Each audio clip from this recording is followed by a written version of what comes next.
에스겔 12장 1절에서 16절까지 구약성경 1164페이지입니다. 에스겔 12장 1절에서 16절까지 말씀을 교독하겠습니다. 또 여호와의 말씀이 내게 임하여 이르시되 인자야 너를 내가 번영하는 족속 중에 거주하는도다. 그들은 볼 눈이 있어도 보지 아니하고 들을 귀가 있어도 듣지 아니하나니 그들은 반응하는 족속이라. 인자야 너는 포로의 행장을 꾸리고 낮에 그들의 목전에서 끌려가라. 내가 내 처소를 다른 곳으로 옮기는 것을 그들이 보면 비록 반역하는 족속이라도 꼭 생각이 있으리라. 너는 낮에 그들의 목전에서 내 포로의 행장을 밖에 내놓기를 끌려가는 포로의 행장을 시하고 저물 때에 너는 그들의 목전에서 밖으로 나가기를 포로 되어가는 자가 시하라. 너는 그들의 목전에서 승백을 뚫고 그리로 따라 옮기되 캄캄할 때에 그들의 목전에서 어깨에 메고 나가며 얼굴을 가리고 땅을 보지만지어다. 이는 내가 너를 세워 이스라엘 족속에게 징조가 되게 함이라 하시리라. 내가 그 명령대로 행하여 낮에 나의 행장을 끌려가는 포로의 행장같이 내놓고 저물 때에 내 손으로 승백을 뚫고 캄캄할 때에 행장을 내다가 그들의 목전에서 어깨에 메고 나가니라. 이튿날 아침에 여호와의 말씀이 또 내게 임하여 이르시되 인자야 이스라엘 족속 곧 그 반역하는 족속이 내게 묻기를 무엇을 하느냐 하지 아니하더냐. 너는 그들에게 말하기를 주 여호와의 말씀에 이것은 예루살렘 왕과 그 가운데에 있는 이스라엘 온 족속에 대한 묵시라 하셨다. 또 말하기를 나는 너희 징조라. 내가 행한 대로 그들도 포로로 잡혀가리라. 우리가 성경을 들고 행령을 그리로 가지고 나가고 그 중에 왕을 거두을 때 어깨에 행정을 내고 나가며 눈으로 땅을 보지 아니하려고 자기 얼굴을 가리리라 하라. 내가 또 내 그물을 그의 위에 치고 내 올무에 걸리게 하여 그를 끌고 갈대아 땅 바벨론에 이르리니 그가 거기에서 죽으려니와 그 땅을 보지 못하리라. 내가 의하는 자와 그대를 다 사방으로 흩고 또 그 길을 따라 칼을 빼리라. 내가 그들을 이방인 가운데로 흩으며 여러 나라 가운데에 흩친 후에야 내가 여호와인 줄을 그들이 알리라. 그러나 내가 그 중 옛사람을 남겨 칼과 기름과 전염됨에 벗어나게 하여 그들이 이르는 이방인 가운데에서 자기의 모든 가증한 일을 자백하게 하리니 내가 여호와인 줄 그들이 알리라. 아멘. 찬양 한 장.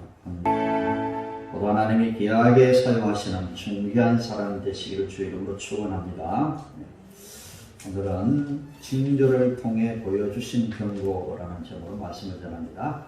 주일학교 아이들의 제목은 예고편과 실제편이라는 제목입니다. 그렇습니다. 징크스라는 말이 있습니다. 운동선수들이 어떤 선수들은 수염을 깎고 나가면 운동 경기가 제대로 잘 되지 못해서 수염을 깎지 않고 터스룩한 모습으로 운동 경기에 나가면 반드시 그 경기를 이긴다라는 그런 선수들이 있고, 또 어떤 선수들은 아내에게 선물 받은 목걸이를 꼭 끼고 나가서 경기를 뛰어야만이 그 경기에서 이길 수가 있다라고 말하는 그런 선수들도 있습니다. 이것은 다 개인들에게 일어나는 징크스이지만 이제는 객관적인 면에서 모든 시대, 모든 사람들에게 나타나는 징조가 있습니다. 그 징조를 통해서 우리는 날씨를 관측하기도 하고 전쟁이 일어나겠구나 이런 것들을 예측하기도 하는 것입니다. 어떤 연못에 이제 물고기와 청개구리, 잠자리, 제비들 이런 것들이 이제 물리에 다니는 그런 것들이 있는데요. 그런데 물고기가 물 위에 입을 내놓고 막 호흡을 하고 청개구리가 유난히 시끄럽게 울기도 합니다. 저도 어릴 때 연못에 가보면 고기들이 막 이렇게 물 위로 얼굴을 내밀고 입을 쪽쪽쪽 하면서 막 호흡을 하는 그런 모습들을 보게 되는 거죠. 그리고 청개구리가 굉장히 시끄럽게 웁니다. 그리고 잠자리는 낮게 날고 제비도 낮게 날고 있습니다. 앞으로 무슨 일이 벌어질까? 그렇습니다. 어떤 이쯤 말씀드리면 생각이 나겠죠. 비가 올 것이다 라는 겁니다. 우리 비가 올 때는 여러 가지 징조들이 있습니다. 전날 저녁에 해가 질 때에 달무리가 보이면 다음 날에는 무엇입니까? 비가 오겠구나 생각하고, 우리 할머니들이 아이고 어깨야 이렇게 하면은 아이고 허리가 아프다 다리가 아프다 이렇게 하면은 그 다음 날 비가 온다.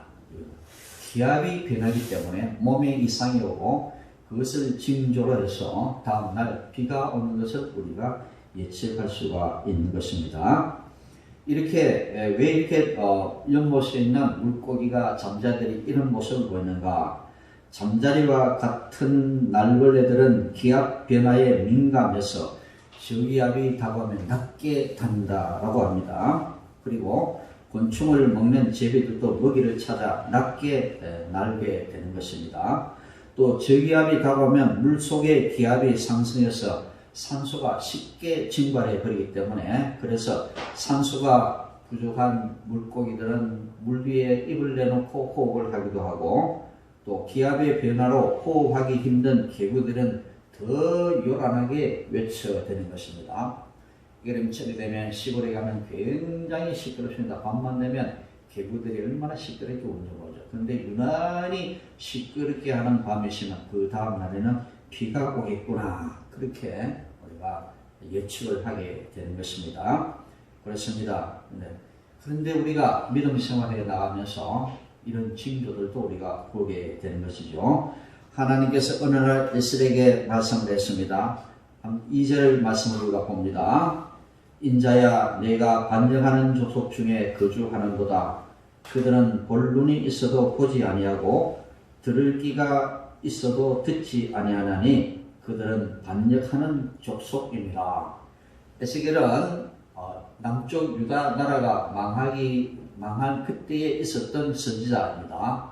그는 유일하게 이제 포로되어 가는 사람들 속에 섞여서 함께 포로가 되어가는 그런 선지자였습니다. 이런 에스겔에게 하나님께서 앞으로 이 유다 나라가 어떻게 될 것을 미리 말씀해 주고 있는 것입니다. 뭘까요? 바벨론의 포로가 될까요? 왜 포로가 되어가느냐?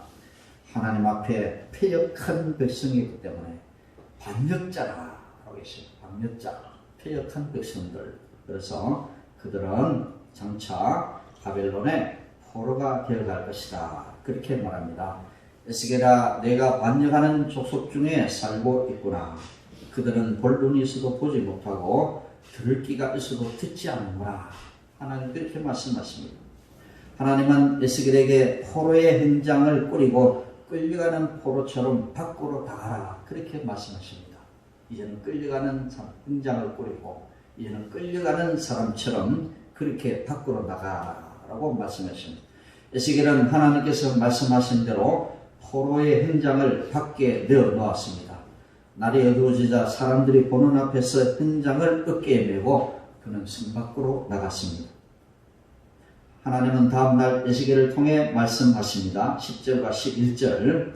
너는 그들에게 말하기를 주 여호와의 말씀에 이것은 예루살렘 왕과 그 가운데에 있는 이스라엘 온 족속에 대한 묵시라 하셨다 하고 말하기를 나는 너희 징조라. 내가 행한 대로 그들도 포로로 잡혀가리라. 하나님께서는 에스겔에게 무엇을 하느냐고 물었던 사람들에게 나는 너희의 징조라. 내가 행한 대로 너희가 포로로 잡혀가리라. 그렇게 말을 해 주었습니다.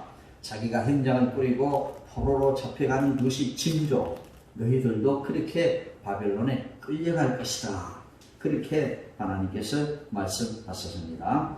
하나님께서는 제 가운데 살아가는 이스라엘 백성들에게 바벨론 포로가 되어 끌려갈 것을 이 에스겔의 행장을 메고 가는 징조를 통해서 미리 유다 백성들에게 하나님이 이것을 말씀해 주셨던 것입니다.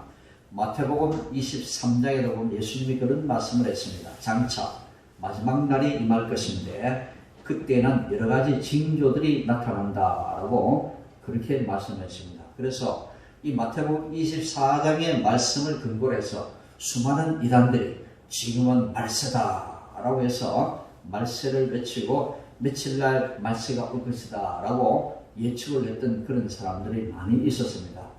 옛날에 다미 선교라는 것도 제가 여러 번 말씀드렸죠. 다미 선교도 그렇습니다. 그때 몇 년도인지 제가 기억이 안 나는데 제가 젊을 때였습니다. 몇십 년이 지났는데요. 제가 부산 장년동에 살 때인데 이 다미 선교회가 저희 집 건너편 도로에 지하에 있는 그런 곳에 예배당을 하나 마련하고 사람들이 거기에 늘 저녁마다 모여서 이제 10월 28일 되면 예수님이 오신다. 이 세상은 마지막이다 해서 사람들이 맨날 거기 모여가지고 기도하는 적이 있습니다. 저도 궁금했습니다. 과연 10월 28일이 되면 정말 예수님이 오실까? 저도 하늘을 쳐다보게 되더라고요. 정말 예수님이 오실까? 이 사람들이 말한 대로 정말 예수님이 오실까? 계란데 예수님이 오셨을까요? 10월 28일, 이제는 28일 밤 12시가 딱 되었는데 사람들 다 거기 모였었어요. 밤중에. 저는 한번 상상을 해봤습니다. 저 사람들이 그 허탈한 모습들을 제가 상상을 해봤습니다. 28일 되어도 세상이 끝나지 않을 텐데 예수님이 구름 타고 이제 하늘에서 내려오신다라고 했는데 정말 그렇지 않으면 저 사람들 얼마나 실망할 건가. 저는 그 상상을 해봤습니다. 10월 28일 밤 12시가 다 되었는데 정말 예수님이 오셨을까요? 아무런 일도 일어나지 않았습니다. 근데 그 사람들 얼마나 허탈했을까요? 여러분들. 그래서 마태복음 23장에 일어나는 이런 여러 가지 징조들 때문에 많은 사람들이 마지막 때가 이르렀다 하고 여기저기서 내가 예수다, 내가 지금 예수다 라고 하는 사람들이 많이 생겨나게 되었던 것입니다. 마태복음 24장 3절 이하에 보면 예수님이 재난이 다가오면 어떤 징조가 나타나는데 그 징조를 보고 이 세상이 마지막 때인 줄 알라라고 그렇게 말씀을 해주셨습니다. 거기 보면 이 마지막 때의 징조는 뭐냐? 여기저기에서 내가 그리스도다라고 그렇게 말하는 사람들이 있습니다. 그렇죠. 여러분 신천지 잘 아시죠? 신천지 성도들은 절대로 자기들의 교주 이만희가 예수님이라고 말한 적이 없다라고. 그러나 실제로 이만희는 자기가 이긴 자라고 그렇게 말을 합니다. 이긴 자, 마지막 때 이긴 자. 그래서 자기를 또 다른 보혜사라고 그렇게 자기를 소개하기도 합니다. 여기저기에서 내가 그리스도라고. 그런데요, 이 이만희가 잡혀갔잖아요. 잡혀가가지고 감옥생활하는데 보석 신청을 했습니다. 그냥 마스크를 끼고 휠체어를 타고 나오면서 그런 말을 했다. 내가 죽을 뻔했다. 여러분들, 왜 그 사람이, 하나님 같은 그 사람이 죽을 뻔했다고. 그 죽을 뻔한 너무 힘들어가지고 이렇게 보석을 신청해서 나왔다는 아이러니한 일이죠. 죽음 앞에서 두려워하지 않아야 될 그런 존재에도 불구하고 그는 인간이었던 모양입니다. 약한 모습을 보였던 거죠. 여기저기에서 이렇게 내가 그리스도다, 내가 보혜사 성령입니다 라고 하는 사람들이 많이 생겨나게. 어떤 때요? 마지막 때가 되면 이런 사람들이 많이 생겨나게 된다라고 합니다. 두 번째, 여기저기서 난리 소문이 나게 된다. 그런 징조가 보인다는 거죠. 그래서 이런 난리 소문이 나오면 마지막 때인가 보다 라고 해서 사람들이 마지막 때를 준비하기도 합니다. 코로나19가 임했을 때에 미국에서는 사재기 그런 파동이 일어났습니다. 이제 전염병이 돌면 우리가 밖에 나가서 물건을 못 사니까 그래서 미국에서는 슈퍼마켓에 가면 화장지가 하나도 남지 않았다고. 근데 우리나라는 그런 일이 일어나지 않았습니다. 슈퍼마켓에 가도 화장지가 넘쳐나니까 외국 사람들 보니 참 신기한 나라라고 그렇게 이제 주목했던 그런 일이 있었습니다. 우리나라는 코로나19가 와도 사재는 사람이 없었지만 많은 나라들 가운데 이 코로나19 때문에 당황해서 슈퍼마켓 가서 화장지를 사고 식료품들을 사재기하는 그런 사람들이 많이 있었다라는. 마지막 때가 되면 난리 소문이 일어나고 이제는 사재기를 하는 그런 사람들이 많이 일어날 것이다. 저도 어릴 때 그런 사람들이 있었습니다. 마지막 때가 2000년이 다가오고 마지막 때가 되니까 사람들이 그렇게 말합니다. 이제는 먹고 마시다. 성경에 나오는 대로 여기저기서 이제는 먹고 마시자, 마음껏 먹고 마시다가 그렇게 가야 되지 않겠나, 이런 사람들이 많이 있었다라는 것입니다. 그리고 세 번째 재난의 징조는 뭐냐? 기근과 지진이 일어난다라는 거죠. 지금도 기근과 지진은 많이 일어나고 있습니다. 한때는 인도네시아에서 수많은 쓰나미가 일어나서 무려 30만 명 가까운 사람들이 목숨을 잃기도 했습니다.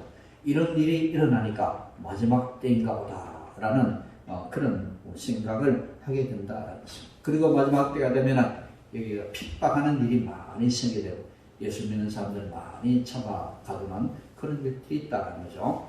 여러분들 다니엘 기도를 통해서 이번에 우리가 간증을 들었죠. 북한에서 내려온 어떤 사모님이 간증을 했는데 북한에는 지금도 수많은 사람들이 숨을 죽여가면서 그렇게 예배를 드린다라고 합니다. 그래서 우리는 얼마나 자유롭게 예배를 드립니까? 얼마나 핍박이 가니? 그래서 북한에서는 북한 정권의 가장 큰 적은 무엇일까요? 기독교다라는 거죠. 여러분들 김일성이가 세운 이 정부는 이제 성경에서 그것을 따왔다고 해요. 성경에서. 그래서 삼위일체, 김일성은 성부 하나님이고 김정일은 성자 하나님이고 얘는 주체사상은 성령 하나님이다. 그렇게 따오. 그래서 그 모든 것들을 성경에서 따왔기 때문에 그것에 복음이 전해지고 예수 믿는 사람들이 생겨나게 되면 김일성이가 가짜구나 라고 하는 것이 발각되기 때문에 어떻게 하든지 종교 탄압을 하고 특히 예수 믿는 사람들을 그냥 잡혀가면 살아나기가 힘들어지는 그런 일들이 있다고 하죠.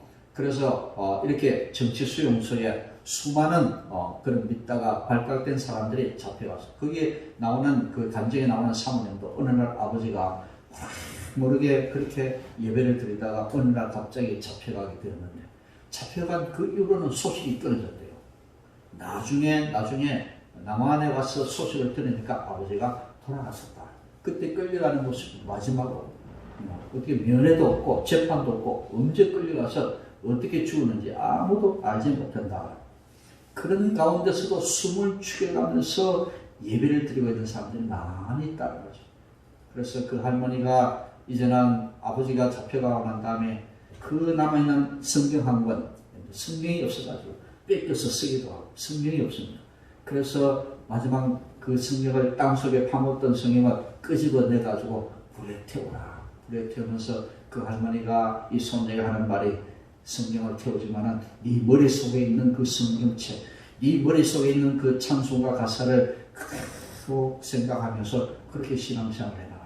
이 성경책 때문에 우리 온 가족이 다 죽음에 내몰릴 수는 없기 때문에 성경책은 태우지만은 그동안 부지런히 읽었던 그 성경책, 머릿속에 있는 그 성경책 읽고 그 찬송가 가사로 노래를 부르면서 그렇게 믿으면서 떠나지 말라라고 그렇게 유언을 했다라고 합니다. 그렇습니다. 이렇게 마지막이 되면 핍박하는 일들이 많이 생겨지게 되는 거죠. 여러분들 북한을 위해서 우리 많이 기도해야 될 것입니다. 우리 멀리 있는 문제가 아닙니다. 바로 우리 가까이 있는 우리의 문제입니다. 그래서 지금도 북한 땅에 남아있는 자들, 믿음을 지키고 있는 그분들을 위해서 기도하시고 그분들의 기도가 헛되지 않도록 기도하시고 속히 그 땅에 악한 정부가 이제는 파괴되어지고 다시 그 땅에 교회가 회복되어지고 믿음이 회복되는 이 일을 위해서 우리가 기도해야 될 것입니다.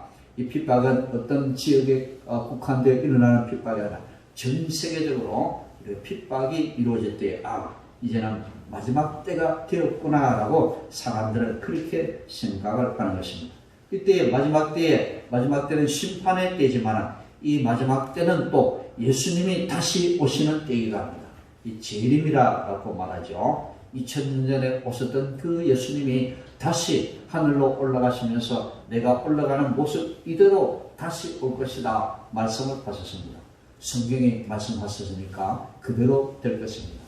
다시 오시는 예수님은 올라가시는 모습 그대로 오신다라고 했습니다. 이 재림의 예수님은 왜 그럴까요? 심판하러 오시기도 하지만 구원하러 오시는 예수님이기도 하시는 겁니다. 그래서 믿는 자는 멸망이고 믿지 않는 자는 멸망에 처해지고 믿는 자는 영원한 구원의 길로 들어선 것이 바로 마지막 때인 것입니다. 우리가 마지막 때에 심판이냐 아니면 구원이냐를 우리가 결정해야 되는데 그것은 그때 가서 결정되는 것이 아니라 지금 이때 결정되는 거죠. 그래서 하나님은 심판하시기 전에 미리 경고와 징조를 보여주시는데 이것을 주시는 것은 바로 이제는 그 사람들을 멸망시키기 위한 것이 목적이 아니라 그 징조를 보여주신 것은 혹시 패역한 백성들이라도 혹시 죄를 많이 짓는 백성이라도 죄를 깨닫고 회개하기를 바라는 하나님의 마음이 담겨 있다라는 것입니다. 우리가 개인적으로도 그런 징조가 많이 일어납니다. 그런 징조가 보일 때 속히 깨달으면 좋은데 고집을 부리다가 더 큰 그런 고난을 당할 수도 있다는 사실을 우리는 알아야 되는 거죠. 하나님께서 조금만 건드릴 때 빨리 깨닫고 돌아오면 되는데 그것을 깨닫지 못하고 고집을 피우고 계속 자기 멋대로 살다가 큰 일을 당하게 된다라는 사실을 우리가 깨달아야 될 것입니다. 이스라엘 백성들은 그렇습니다. 이렇게 경고하고 징조를 보여주셨는데도 불구하고 그들은 회개하지 않았습니다. 그래서 하나님의 말씀을 이렇게 표현합니다. 에스겔 15장, 12장 15절의 말씀. 내가 그들을 이방인 가운데로 흩으며 여러 나라 가운데에 해친 후에야 내가 여호와인 줄을 그들이 알리라. 그렇습니다. 흩어버리겠다라고 했습니다. 그때 흩어버린 그 이스라엘 백성들이 지금까지도 그들은 흩어져 전 세계 여러분들 유대인들이 없는 곳이 없죠. 미국에도요. 그 아주 부자들은 다 유대인들아. 그래, 유명한 과학자 아인슈타인도 유대인이라 그렇게 말하죠.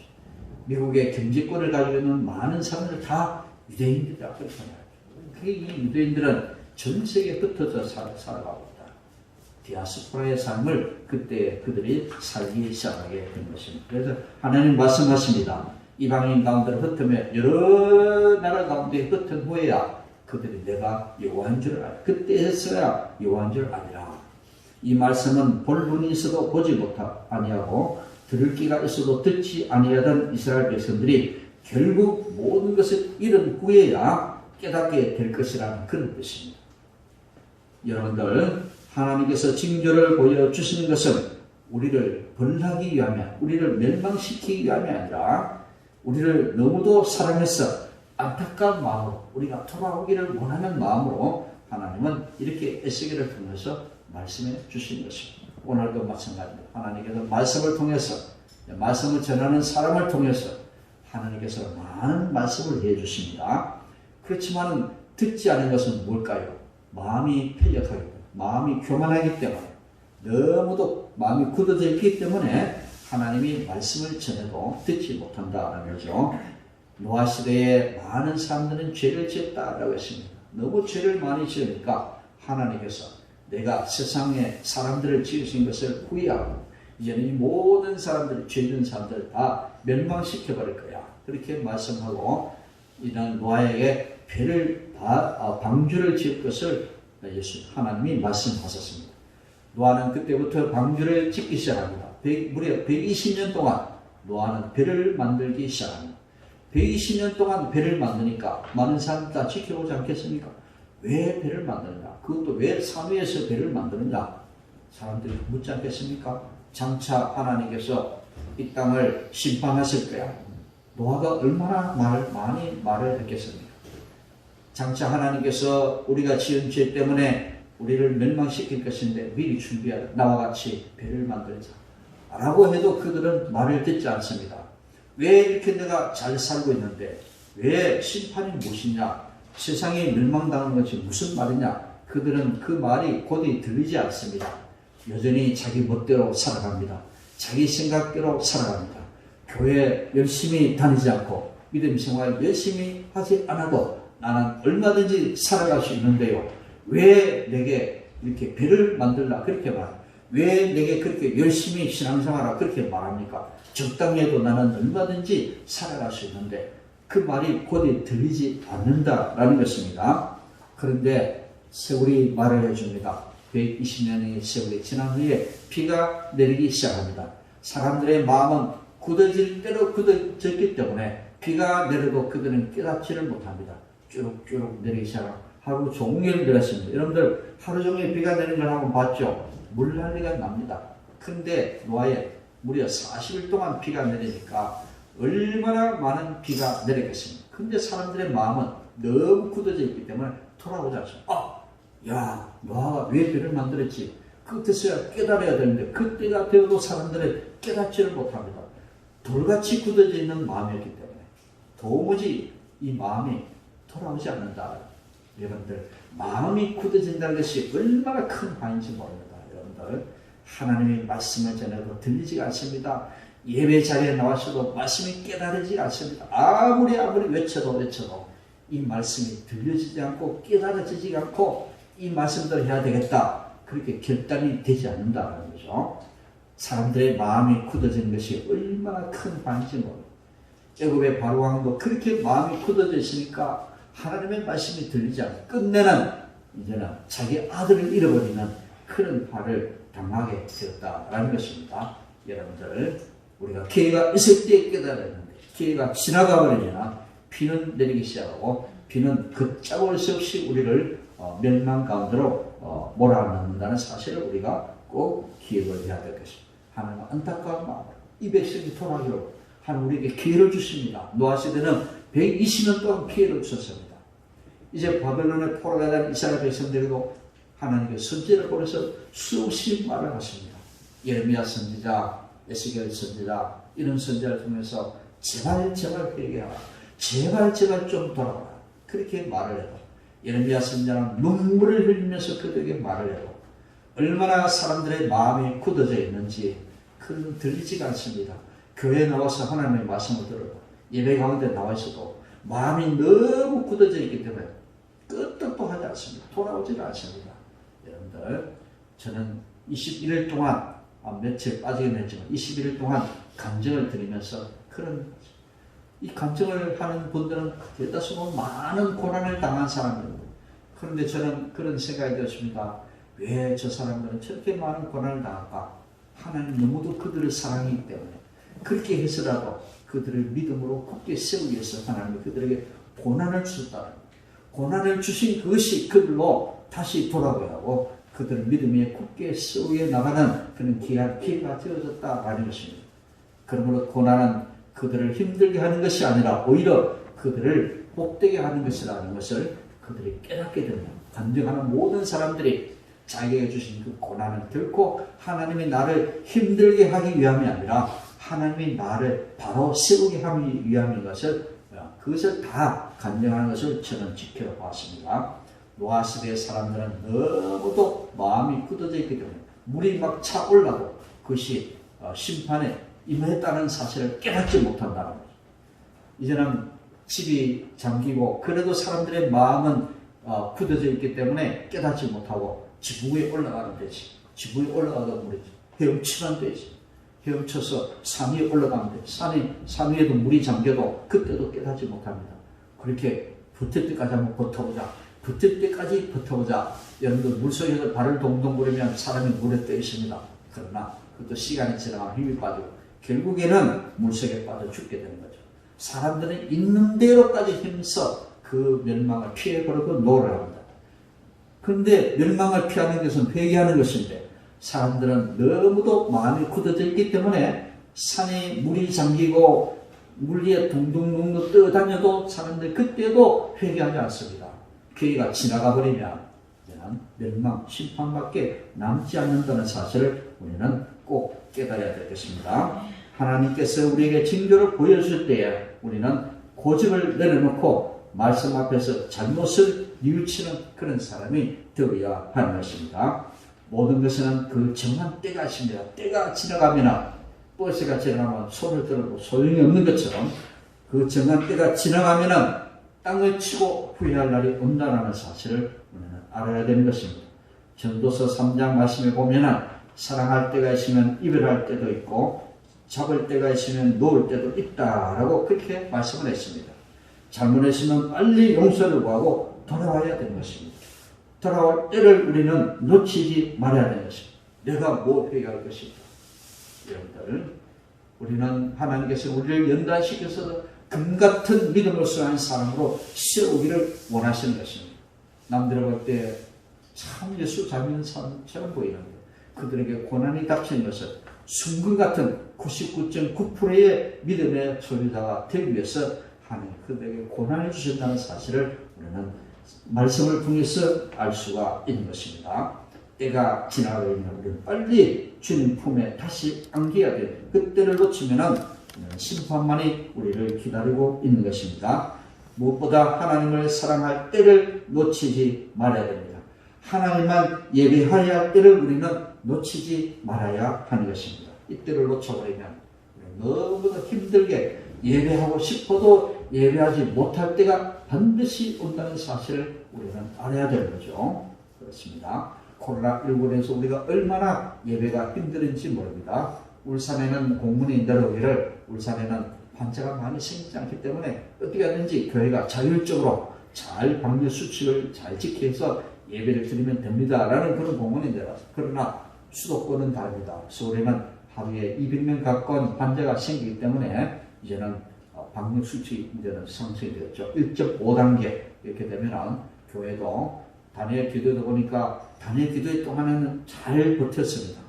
그런데 마지막 며칠 남겨도 1.5로 격상이 되고 나니까 처음에는 이렇게 두 사람 건너서 한 사람 앉다가 이제는 그 다음에는 좀 느슨해지니까 한 사람 건너서 한 사람 앉다가 며칠 전부터는 이제는 또다시 두 사람 건너서 한 사람 앉다가 예배에 나오고 싶어도 나오지 못합니다. 왜? 미리 예약을 해야 돼요. 전포교회도 그렇게 하고 이제 2단계에 격상되니까 미리 이제는 예배를 신청해야 되는 거죠. 그래서 당첨이 되어야만 예배에 나올 수가 있어요. 나머지는 집에서 나오는데 형식적으로 나온 것이 아니라 이 예배 가운데 나와서 그러면 하나님의 음성을 듣기를 원해야 되는 거죠. 오늘 예배 가운데 나오는 우리 모두가 다 하나님의 음성을 듣기를 원하는 마음으로 세미한 음성으로 내게 들려주시는 하나님의 음성을 듣고 하나님이 원하시는 것으로 다시 나아가는 우리 모두가 되어지기를 주님의 이름으로 축원드립니다. 기도하겠습니다. 하나님 감사를 드립니다. 하나님을 무시하고 하나님의 말씀도 무시하고 예배도 무시했던 우리의 어리석음을 하나님 말씀해 주심을 감사를 드립니다. 에스겔을 통하여 이스라엘 백성들의 패역을 말씀해 주시고 회개의 기회를 허락하신 그 주님, 오늘 우리 각자들에게 하나님 징조를 보여주시고 속히 믿음의 자리로 나오기를 원하시는 하나님의 그 큰 사랑을 우리가 깨달을 수 있도록 도와주시고 오늘도 하나님의 세미한 음성을 듣고 하나님이 원하시는 그 자리로 우리가 돌아갈 수 있는 믿음을 허락해 주시기를 간절히 빌고 원합니다. 우리의 마음이 돌같이 굳어져서 하나님의 말씀을 듣지도 못하고 깨닫지도 못하는 어리석은 죄를 되지 않도록 인도해 주시옵소서. 우리를 오라 하실 그때 우리가 주의 말씀을 듣고 주님 앞으로 나아가는 복된 주의 자녀들 다 되게 도와주시옵소서. 사건을 통하여 또 자연을 통하여 또 모든 말씀을 통하여 우리에게 말씀해 주실 때에 우리가 그 하나님의 음성을 듣고 하나님 원하시고 기뻐하시는 그곳으로 향하여 달려나갈 수 있는 믿음의 소유자들 되게 주께서 도와주옵소서. 감사드리며 예수님 이름으로 간절히 기도드립니다. 아멘. 찬송가